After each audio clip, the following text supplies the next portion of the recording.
Bonjour à tous, bienvenue sur ce nouveau hors-série. Aujourd'hui on va parler sécurité.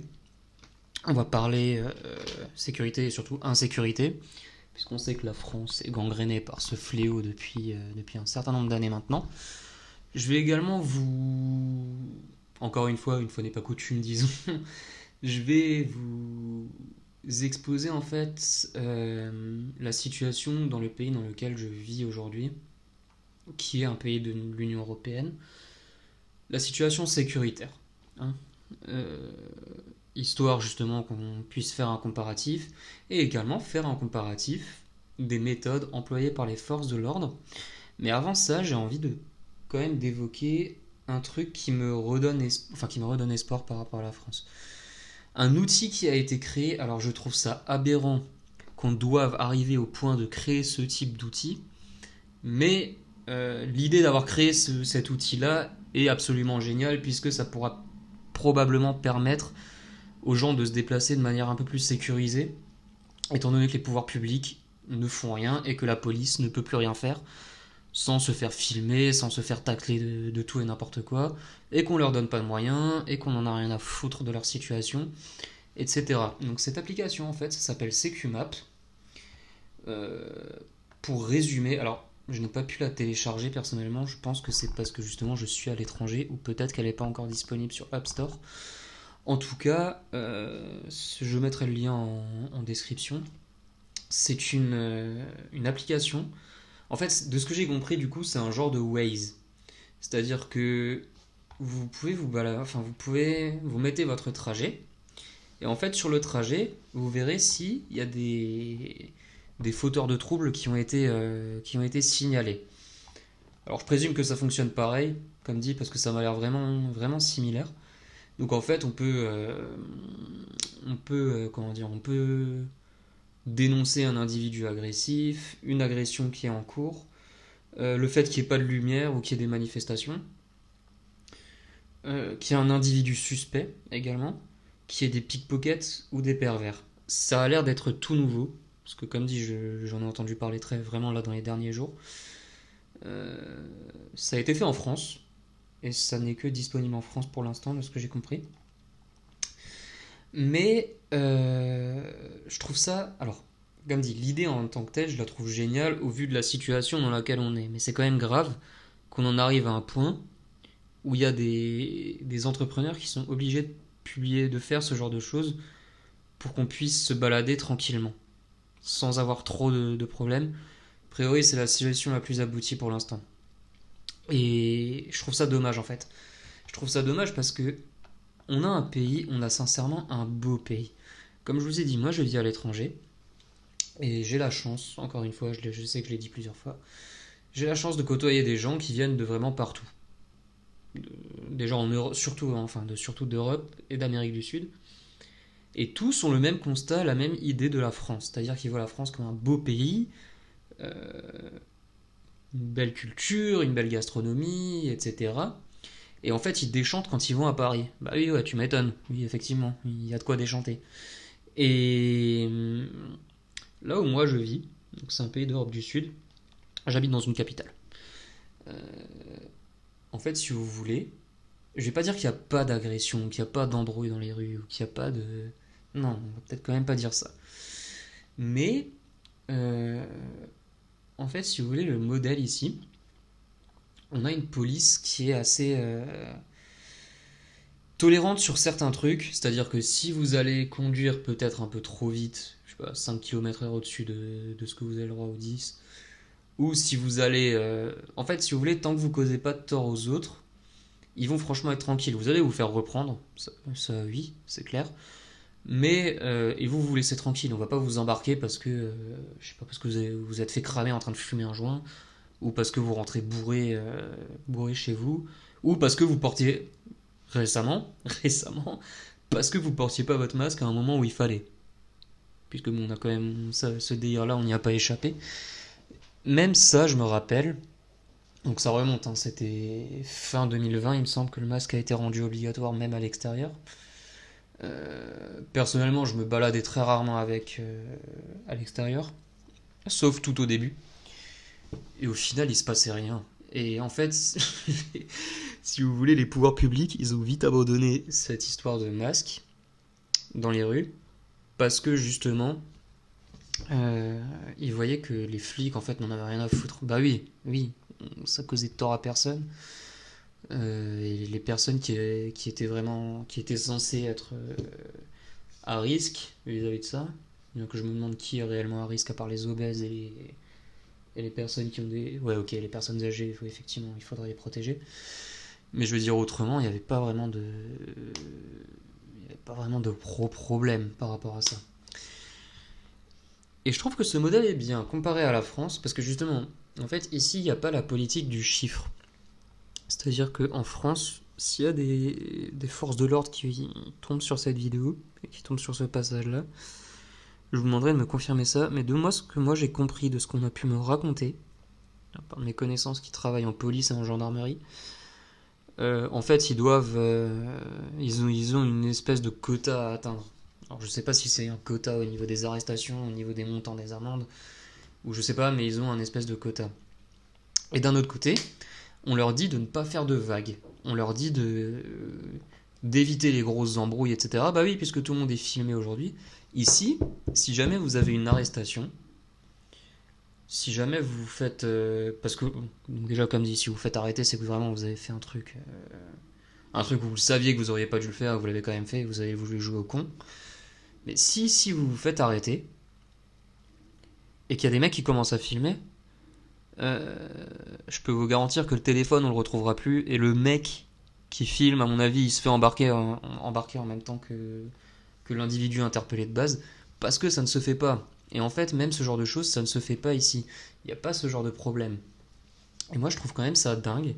Alors, je sais que historiquement en France, on a un rapport à l'autorité qui est compliqué. Depuis un peu plus de 200 ans maintenant, depuis cette pseudo-révolution qui au final était juste un coup d'État. Hein.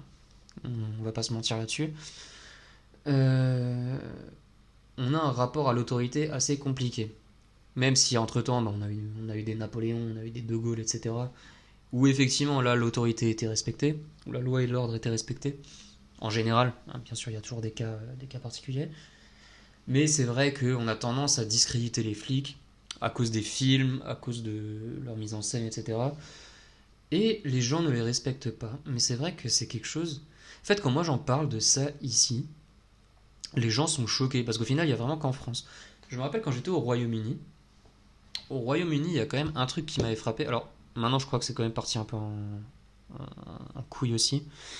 Mais il y avait un truc qui me frappait. Je me rappelle, on était allé à Plymouth. Ça s'appelle, c'est une ville dans le sud-ouest. Ouais, c'est ça. Sud-ouest du Royaume-Uni. La police n'avait pas d'armes. Et en vrai, dans cette ville, c'était très calme. Il n'y avait pas de problème. C'est une ville, il doit y avoir 500 000 habitants, je pense. Peut-être 300 000. Enfin, c'est une ville comme Strasbourg, quoi.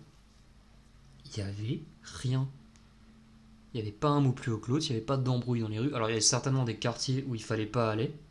Ça, c'est clair. Mais, en soi, c'était calme. Sincèrement, c'était très calme. Et comme dit, au point où les flics n'avaient pas besoin d'avoir d'armes sur eux. Alors, je crois qu'ils avaient une matraque. Ça, oui, mais je veux dire, ils n'avaient pas d'armes à feu. Et il me semble que les armes à feu là-bas sont dans les véhicules. Par contre, là où c'est parti effectivement dans tous les sens, c'est à Londres. Mais en même temps, Londres, c'est un truc, ça doit être comme 10-12 millions d'habitants. Enfin, c'est abusé. Et je parle, enfin, pas que Londres en tant que tel, hein, je parle de la. Comment on appelle ça? La zone périurbaine. Mais en tout cas, on a. Même là-bas, je veux dire, c'est quand même relativement calme comparé à Paris. Moi, il y a même un truc qui m'a choqué, c'est Strasbourg. Quand j'ai quitté Strasbourg, sincèrement, moi, le souvenir que j'avais, c'est que c'était quand même assez calme. Alors bon, il y avait des histoires de trafic, il y avait des coins où c'était assez sombre, notamment la gare. Pour ceux qui viennent de là-bas, ils savent certainement de quoi je parle. Mais en soi, ça allait. C'est-à-dire que vous vous faisiez pas embrouiller. Le seul truc qu'on pouvait, en tant que mec, hein, aussi, c'est vrai qu'il faut garder ça à l'esprit en tant qu'homme, en tout cas. Moi, les seules fois où des gars ont voulu me chercher des noises, c'était soit par rapport à des cigarettes que je voulais pas donner, par rapport ou voilà. Et je pense que c'est tout d'ailleurs, oui, effectivement. Mais je veux dire, autrement, je me baladais. Ouais, comme dit, on croisait des, voilà, des mecs, on croisait des zombies. Mais il n'y avait pas de. Enfin, on voyait pas grand chose. Et c'est vrai que d'un autre côté, la police était quand même assez libre de ses mouvements, de ce dont je me souvenais. Je suis revenu en France pour la première fois 2 ans et demi plus tard, donc ouais, au mois de juin l'an dernier, en juin 2022. Je me suis fait déposer tôt le matin à Strasbourg. Putain, j'ai dû marcher 10 minutes avant qu'on commence à m'embrouiller. Il était 7h30, je crois, un truc comme ça. Bon, non, en fait. Non, c'est des villes propres, et pourtant c'est l'une des villes qui était réputée les plus sûres en France. Une ville propre, une ville clean où on peut se balader, c'est une ville où on peut se balader tranquillement sans être emmerdé. C'est une ville où les nanas qui sortent de chez elles après une certaine heure n'ont pas à se dire ok, il faut que je passe par là, il faut que je passe par là, il faut que je passe par là. Je pense qu'on est tous d'accord là-dessus. Et ici, j'ai entendu une fois sur les 3 ans et demi que j'ai passé ici maintenant, j'ai entendu une fois quelqu'un se plaindre d'un mec, donc une femme se plaindre d'un mec qui était insistant à parler, mais le gars en question, enfin en tout cas de ce qu'elle disait, ne l'a pas touché, ne l'a pas, voilà. Bon, il y a un fossé, en fait, sachant que je suis dans une capitale quand même. Je trouve que le fossé, il est quand même assez énorme. Mais comme dit, la police ici, d'un autre côté, si vous leur cherchez la merde, si vous causez du tort à d'autres gens, etc., là par contre, ils vont pas déconner. Et c'est tout à fait normal, et c'est légitime. En fait, si vous voulez, il y a même un truc que je trouve absolument génial. C'est qu'ici, sur les voitures de flics, il y a des pare-buffles. Les pare-buffles, en gros, pour ceux qui ne savent pas, c'est un espèce de renfort qu'il y a sur le pare-choc. Alors à quoi ça sert exactement? Honnêtement, je sais pas. Je présume que c'est alors soit pour intimider justement s'il y a des manifs, etc. Sachant que des manifs ici, en général, il y en a deux. Il y en a une pour la fête nationale et une pour le 1er mai. Mais c'est des manifs qui sont calmes. Ça part rarement. Il n'y a pas d'histoire de casseurs, de black bloc, etc. Comme en France ou en Allemagne aussi, parce qu'en Allemagne il y en a pas mal. Et mais autrement c'est calme. Et c'est vrai que il y a ces pare là. Et je pense aussi que c'est peut-être pour tamponner des motos qui essaieraient de commettre des délits de fuite. Ça c'est tout à fait possible. Et en tout cas, comme dit, la police est vraiment respectée. Et pourtant ils sont sympas, c'est-à-dire que si vous les croisez, etc., ils vont pas être casse-couilles. Mais par contre, vous voyez sur leur tête, bah que ok, oui, c'est l'autorité, c'est la loi, c'est l'ordre, en fait. Et il n'y a pas de problème. Les seuls que j'ai vus ici avoir des. Que j'ai vus de mes yeux, hein, bien sûr, parce qu'après, voilà. Je me rappelle, c'était dans un quartier où il y a énormément de bars. C'est à la rue de la Soif. Je pense qu'il y en a une dans chaque. Il y a un truc comme ça dans chaque ville. Un quartier où il y a énormément de bars et où il y a énormément d'étrangers, où il y a énormément d'expats et d'immigrés qui traînent là-bas. C'était toujours des Allemands et des Français. Parce que oui, il faut aussi se dire un truc, c'est que, alors, les Français, j'ai pas tant l'impression que c'est le cas. Les Français qui sont partis sont le même type que ceux qu'on peut rencontrer en France, sachant qu'il y a de tout, hein, de toute façon. Mais les Allemands, par contre, j'ai vraiment l'impression qu'il y a un espèce je sais pas. Comment expliquer ça? En fait, si vous voulez, de ce que je connais, puisque j'ai grandi dans une culture proche d'une culture allemande, pour ne pas dire une culture allemande même en tant que telle, euh, en fait, il y a un truc qui prime, c'est la rigueur et la discipline. C'est vraiment quelque chose de très important. Et même au boulot là-bas, ça déconne zéro. C'est carré, c'est droit, il faut que ça file droit. Tu viens à l'heure, tu fais ton taf comme il faut. On te donne un ordre, tu le suis. Enfin, c'est vraiment. Voilà, il y a une hiérarchisation claire. Et il faut que ce soit efficace. En fait, l'Allemagne, voilà, c'est connu pour l'efficacité. De toute façon, c'est un peuple qui a toujours été travailleur et qui a toujours été prêt, jusqu'à récemment, puisqu'on a vu les événements qui se sont passés il y a 80 ans. Dire qu'on est patriote là-bas maintenant, on est tout de suite assimilé au casque, en fait. Mais en soi, il y a quand même encore cette espèce de discipline et de respect. Mais en fait, j'ai vraiment l'impression qu'au sud de l'Allemagne, là, à la frontière avec l'Autriche, à la frontière avec la France, il y a une espèce de Horschloch, de trou de cul, vous voyez, qui va chier des Allemands, qui va les faire. Putain, ça y est, ça part en couille. Qui va les faire, voilà, les faire quitter le pays. Parce que c'est vrai que moi, tous ceux que j'ai rencontrés ici, ils sont sales, ils sont indisciplinés, ils sont insubordonnables. En fait, voilà, ils sont casse-couilles, vraiment, et ils se plaignent. En fait, on a vraiment l'impression que c'est le SPD et le KPD. Ça y est, ils ont plus aucune. Enfin, si, quoi que j'ai pas envie de dire de conneries, je crois que le SPD a quand même un certain poids. Mais le KPD, plus vraiment. En gros, SPD, c'est parti social-démocrate et KPD, c'est le parti communiste. Voilà, juste pour info. Ces gars-là, en fait, si vous voulez, ils sont. Voilà, ils ont pas envie de bosser, voilà, ils se prennent pour des syndiqués, sauf qu'en Allemagne, ben, l'Allemagne est un pays ultra-libéral fondé sur le modèle américain après la Seconde Guerre mondiale. Je parle de l'Allemagne d'aujourd'hui pour le coup, au niveau économique et au niveau administratif. C'est-à-dire que bah, c'est libéral et que si tu bosses pas, tu te débrouilles dans la plupart des États. Il y a quand même un système social, bien sûr, mais c'est pas. Ça n'a rien à voir avec la France. C'est-à-dire qu'ils vont pas donner des aides sociales à tout le monde n'importe comment. Sauf certains cas. Et. Du coup, je disais quoi? C'est parti en couille sur les Allemands, du coup. Mais. Du coup, en fait, si vous voulez, ces gens-là n'ont vraiment aucune rigueur. Et c'est eux qui foutent le bordel. Et qui sont sales. Ils ont des apparts qui sont dégueulasses. Ils ont aucune notion de l'hygiène. Si vous allez en Allemagne, ça dépend où vous allez après aussi, je pense. Si vous allez à Hambourg, il y a moyen que ce soit peut-être un peu plus sale ou à Francfort. Dans les très grosses villes, Berlin, à mon avis, pareil. Mais pour les villes où je suis allé, personnellement, je suis allé à Munich. À Francfort, j'ai que fait l'aéroport, donc ça compte pas. Munich, Heidelberg, Regensburg et Stuttgart. Donc c'est que des villes du sud. Ah, et Trèves aussi. Que je conseille, c'est une ville romaine. Putain, c'est clean. Il y a rien dans les rues, il y a rien qui traîne, y a pas de mégots, il y a pas de papier, il y a rien du tout. Je veux dire, c'est clean. Et c'est vrai qu'ici, ceux que j'ai rencontrés, putain, c'était des déchets. Alors déjà, c'est des déchets eux-mêmes, et c'est des déchets qui produisent des déchets. c'est c'est des usines à déchets, en fait. Et bon, alors je sais plus pourquoi j'en suis arrivé là. Si. Et c'est vrai que les cas d'insécurité, etc., les cas de. Et les cas. En fait, c'est des cas. Comment dire? Les étrangers qui ont des soucis avec la justice ici, donc quand je dis les étrangers, je me considère également comme étranger vu que je suis pas un local.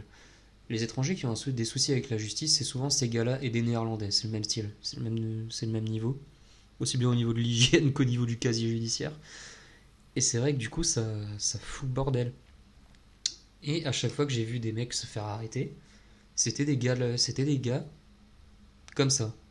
Mais autrement, et à part ça, c'est clean, comme dit, c'est vraiment ça file droit. Et à mon sens, il faudrait peut-être ça en France. Il faudrait peut-être que nos policiers viennent faire un stage ici. Alors bon, je vais pas blâmer la police en tant que telle, je sais qu'ils font du mieux qu'ils peuvent avec le peu de moyens qu'ils ont, bien sûr. Mais les pouvoirs publics plutôt, ouais, il faudrait qu'ils viennent faire un test ici. Un stage, pardon, et un test. Un test d'aptitude. Parce que comme dit, ça ne déconne zéro. Sincèrement. Si vous vous faites arrêter par... alors là, c'est un autre niveau, c'est la gendarmerie. Enfin, la gendarmerie locale du coup. Là, c'est encore pire. Parce que les gars... Enfin, bon, déjà, c'est des militaires comme en France. Mais ils s'en battent réellement les couilles. Honnêtement. Il y a un passé, comme dans tout pays d'Europe du Sud, il y a un passé fasciste. Tout comme en Grèce, tout comme au Portugal, tout comme en Italie, tout comme en Espagne. Et j'ai l'impression que ces institutions-là sont restées. Mais pourquoi ces institutions-là sont restées après toutes les révolutions libérales qu'il y a eu dans tous ces pays-là? Puisque tous ces pays-là ont connu plus ou moins le même sort. La seule différence, c'est la temporalité. C'est-à-dire que l'Italie, c'était avant la guerre. Et les trois autres pays, c'était après la guerre. Ou pendant la période également. Mais qui du coup n'était pas impliqué dans la Seconde Guerre mondiale. En fait, si ces institutions-là sont restées même après des révolutions libérales, puisque tous ces pays-là se sont libéralisés, sont rentrés dans l'Europe plus ou moins à la même période, donc années 70-80, justement à cause de ça. Parce que c'est des trucs qui marchent, c'est des systèmes qui sont efficaces, et ça file droit, comme dit. Après, il y a une question de culture aussi. Je sais qu'ici, par exemple, euh, c'est resté très, très religieux, très catholique. Et ça fait que... Bon, bah déjà tout le monde va à l'église et il y a 14 jours fériés par mois. Mais autrement, ça fait aussi que les gens ont un certain respect et un certain honneur dans la vie de tous les jours en fait. C'est-à-dire que ici vous voyez des mamies donc qui ont 70-80 piges, qui elles pour le coup ont connu même la dictature. Ben, elles vont vous inviter à manger des fois. Ou vous dire tenez, moi je me rappelle, alors pas dans l'appart où je suis maintenant, mais dans le premier appart où j'étais, il y avait une grand-mère qui vivait juste à l'étage en dessous et qui parlait français. Le hasard a fait qu'elle avait vécu en France et qu'elle était revenue pour la retraite. Et bon, on peut la comprendre. Mais du coup, elle parlait français comme vous et moi. Et en fait, elle avait la lubie de venir une fois par semaine me ramener des trucs à manger. Je ne lui ai jamais rien demandé. Mais pourquoi? Juste parce qu'il y avait quelques fois où je l'avais aidé à monter les courses quand je la croisais. Bah oui, forcément, une vieille mamie de 80 piges, ouais. Oui, effectivement, on va l'aider. Et il y a cette espèce de code d'honneur, d'entraide et de discipline également. Comme dit, ici, vous voyez jamais de mecs à moitié à poil sur des balcons. Chose qu'on voit en France, par exemple. On voit jamais on voit pas de fémènes dans les rues aussi. On voit pas de nanas qui se baladent. Alors bon, vous allez me dire, je suis jamais allé dans les manifs aussi. C'est vrai, mais il n'y a pas ce genre de revendication. Sincèrement, et même les femmes ici de notre génération, donc quand je dis notre génération, c'est 90-2000, vous allez avoir des féministes, bien sûr, comme partout, ça reste un pays occidental, mais, et quand je dis féministe, je parle néo-féministe, hein, qu'on soit bien d'accord, les cheveux bleus, décider des clitos, il y a quoi d'autre ouais, gueuler sur tous les toits, combien de partenaires sexuels on a eu pendant la semaine dernière. Ah, et qu'on est en haute demande parce qu'on est sur Tinder aussi. Il y a ça, faut pas l'oublier. Mais autrement, la plupart des gens ne le sont pas. Tandis qu'en France, on a vraiment cette impression-là. Il y a plus, en fait, en France, il y a plus cette influence américaine. Alors, je sais pas du coup. Étant donné que le pays dans lequel je suis est pas un pays influent, enfin pas des masses, sur la scène internationale en tout cas, c'est possible que, en fait, il y a une espèce de décalage. Moi, je suis persuadé que les trucs qui viennent des États-Unis, excusez-moi, qui viennent des États-Unis vont d'abord en Angleterre, en France et en Allemagne, qui sont les trois plus gros pays en Europe, aussi bien en termes d'habitants que d'influence au niveau économique, etc. Et après, enfin, bon, sauf si on est en population, et après ça se dispatche un peu plus dans les autres pays. Donc je sais pas, il y a peut-être de ça aussi. Mais en tout cas, ça va. Ça va et les gens trouvent ça stupide. Donc, il y a moyen qu'ils en rééchappent et tant mieux pour eux. Tant mieux pour eux. Mais ces délires de filmer la police, etc., jamais ça n'arrive. Alors je sais, je suis désolé, je suis parti un peu dans tous les sens. Je fais ça en... J'enregistre ce podcast en freestyle. Du coup, voilà. Euh, Moi, je trouve quand même ça dommage qu'on en arrive à devoir créer des ways pour que les gens puissent se balader en toute sécurité. Encore une fois, l'idée, je la trouve bien au vu du contexte, mais c'est quand même grave que le contexte soit tel et que les moyens soient aussi peu mis en place, puisque de toute façon on préfère, j'en sais rien, j'ai pas envie de, j'ai même pas envie, j'ai envie d'être, je vais éviter un procès, ça y est, je vais pas attaquer qui que ce soit, mais la situation est telle qu'on va en arriver là. Et en fait, c'est triste que ce soit des privés qui doivent prendre ce genre de décision, parce qu'aujourd'hui, c'est des privés qui prennent ce genre de décision. Ok, là, c'est un truc gentil, c'est mettre en place une application, etc. Il n'y a pas de problème. Mais en fait, c'est quoi la suite? Ils cherchent quoi? Qu'on s'arme? Parce que c'est ce qui va arriver. Si on continue comme ça, si on continue avec cette politique de l'autruche à nier ces problèmes-là et à en créer d'autres où il n'y en a pas de base, c'est ce qui va arriver. Les gens vont commencer à se balader avec des calibres 12. Et si vous voulez vous procurer une arme en France, illégalement, parce que bon, légalement c'est un bordel, mais illégalement, je pense pas que ce soit bien compliqué, honnêtement.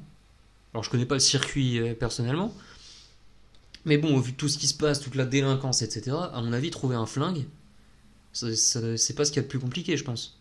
Honnêtement. Enfin bon, et en même temps, bah, qui continue à désarmer la population, qui fasse en sorte de ne pas prendre en charge les problèmes d'insécurité et de délinquance, pas de problème, mais comme dit, il y aura des conséquences. C'est sûr et certain. C'est logique. Les gens pourront pas continuer comme ça. de toute façon. Et si on peut pas compter sur la police parce qu'elle n'a pas assez de moyens, que ce soit humain, matériel ou au niveau des droits qu'ils ont, parce que quand bien même ils ont le droit d'utiliser la violence, puisque la police a le droit d'utiliser la violence, par définition. Mais le truc, c'est que vu qu'après c'est filmé, c'est enregistré de telle ou telle façon, la vidéo est redécoupée, machin, puis après on trouve un truc qui fait qu'on arrive à dire non, c'est pas parce que la personne a fait tel ou tel méfait, c'est parce que la personne ressemble à ça, ou parle de telle façon, ou a tel accent, ou voilà, ou est habillé de telle façon. Non, en fait, non. Les flics, ils vont pas s'emmerder à faire de la paperasse pour rien avec des gens qui n'ont rien fait. Ça me paraît juste logique. Même s'il y a cette politique du chiffre, ça me paraît logique. Sincèrement. Mais le problème, c'est que on a tellement de problématiques de gauchistes à la con qui arrivent sur notre territoire chaque année. La France est devenue le 3 merde des États-Unis en Europe, comme dit avec l'Angleterre et l'Allemagne. Bah oui, on a ce genre de problématiques qui arrivent. Mais en fait, le truc, c'est que ça va pas durer éternellement. Et qu'il y a un moment, il y aura un retour de bâton qui va être qui va être tellement sévère, que là, tous ces gens-là, qui jouent les bien-pensants, qui jouent les révolutionnaires de pacotille, là, danser dans les rues de Paris, à, à voter pour Macron et après s'en plaindre, etc., qu'est-ce qui va se passer? Ils vont se prendre un revers de bâton. Et là, après, là, le monde, il est méchant. Non, le monde, il est réel, c'est tout. Mais c'est juste que bon, on est tellement dans des illusions, dans des luttes qui n'ont aucun sens, enfin qui n'ont de sens en fait que dans des pays insensés. Donc l'Occident, en gros, putain c'est beau. Putain c'est beau, qu'est-ce que je viens de dire. Mais du coup, oui, c'est. Ça n'a tellement plus de sens que. Il y a un moment où de toute façon ça reviendra. Il y a quelque chose qui fera que le réel reviendra. Et vous inquiétez pas, nous on sera prêts, très certainement. Si ce n'est pas physiquement, ce sera probablement mentalement et financièrement. En tout cas pour ma part, et je me prépare physiquement également. Mais mes gosses ne grandiront pas dans un Occident pareil. Ça c'est mort. C'est terminé. Parce que. Pourquoi? Sincèrement, pour faire quoi? Pour qu'ils soient stigmatisés, pour qu'ils puissent plus sortir se balader tranquillement? Parce que, comme dit, quand bien même je suis sûr que le réel reviendra, ça se fera pas du jour au lendemain. Je pense qu'il y en aura encore pour 10, 15 bonnes années. Donc je sais que mes gosses seront déjà nés d'ici là. Et j'ai pas envie qu'ils naissent et qu'ils grandissent dans un endroit où ils seront détestés pour ce qu'ils sont, pour la religion qu'ils auront, ou du moins qu'ils auront appris, et euh, pour les opinions qu'ils défendront. Alors bon, oui, effectivement, s'ils ont 10 piges dans 25 ans et que ça pète avant, ou qu'ils ont. Non, pardon, qu'ils ont 10 piges dans 15 ans, pardon, pas 25. Bon, et que ça pète à ce moment-là, bon, là, effectivement, des opinions, ils en auront pas des masses. Mais quand même soit le cas, quand on verra d'où ils viennent, etc., moi, j'ai pas envie qu'ils grandissent dans un monde comme ça. Ce sera toxique pour eux, ça va les traumatiser, ça va leur faire du mal. Les premières années de la vie d'un enfant sont les plus importantes. Il faut prendre des décisions maintenant. Prendre des décisions, et je pense pas que ça passera par le vote. Ça passera pas forcément par les armes, ça passera juste par nos propres actions à nous, en fait. De ce qu'on décide de faire, de dire, d'exprimer. Et il faut oser, parce qu'au final, même si toute cette bien-pensance, etc., essaye de nous censurer, la loi n'est ni de leur côté, ni du nôtre. La loi est du côté de tout le monde à ce niveau-là. Alors il faut faire gaffe, effectivement, il ne faut pas rentrer dans l'insulte, mais en soi, on est quand même relativement libre, même en France, on est relativement libre de ce qu'on dit, sincèrement, au niveau liberté d'expression. C'est pas le meilleur des pays, c'est clair, c'est pas les États-Unis par exemple. À ce niveau-là, ils sont très bien, mais on est loin d'être à plaindre et d'être dans une mauvaise position, croyez-moi. Écoutez, c'était le mot de la fin. J'espère que ça vous a plu. J'étais assez virulent, pas virulent, énergétique plutôt. Si ça vous a plu, je vous invite à laisser un j'aime, à me dire ce que vous pensez de tout ça en commentaire. Je sais que c'était un peu un gloubi glouba, donc boulgui, je sais jamais comment on dit ce mot. Voilà, un peu un ramassis de tout autour de la sécurité et de la stabilité, mais comme dit, télécharger CQMAP, ça m'a l'air d'être un bon truc. d'être une très bonne application. Je vais me débrouiller également pour l'obtenir, probablement via le VPN que j'ai. Et moi je vous dis à la prochaine. Passez un excellent week-end à tous.